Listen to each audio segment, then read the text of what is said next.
And a good afternoon, everybody. Well, take a look outside the junction right now. Things are bright, unfortunately. They're also really, really cold for this time of year. We're up to only 30 degrees, and realistically, it's going to be a minor miracle if we actually reach freezing today. 8 miles per hour on the winds, and it is not only cold, but it's also windy. It's just not a really fun day out there, and you really want to talk about a difference between the last 2 days.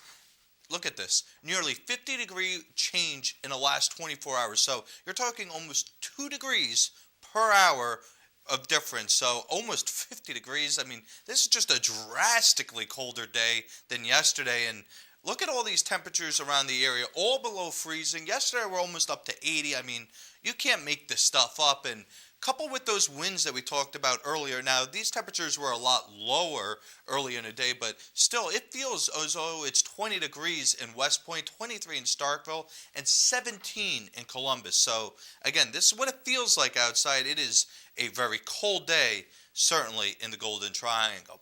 Now, the one good news is we will start clearing out. The one bad news is, well, that's going to bring in some really overnight low temperatures that are really, really cold. But here we go. So we do move through the next few days with, well, I would call it some mostly clear skies. But here's the problem, though.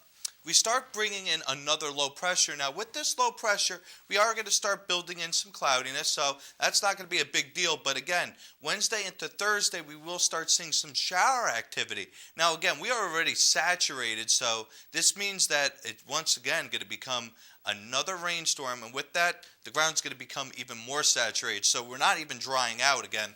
Now, this will leave Thursday, so this is going to be a quick mover, luckily for us, and then by looks like Thursday, it's going to be clear, so at least we're going to have a drying out period behind it before the next system. But now let's talk about tonight. Again, very cold outside because of this clearing skies. Again, it seems like when we need it during the day, these clouds don't go anywhere, but at night they just disappear, and that coupled with the low winds is actually going to just plummet our temperature down to 24 degrees. Might even see a few spots get into the teens tonight.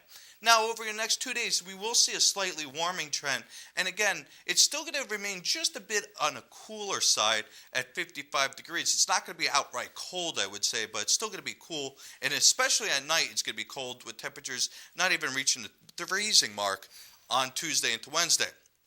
Now, towards your weekend, looks like we have a warm-up, but again, we're going to pump in that moisture. With that, we're going to knock up the rain chances. Now, Monday, it's actually going to get 65, but I don't think winter weather is over quite yet. I think we're still going to see another cool down later in the forecast period, but I'll talk about more about that later in the week. Looks like we got some rain chances on Thursday, so we'll keep an eye on that and the rest of your weather news as we go along. I'm Nick Marusiak.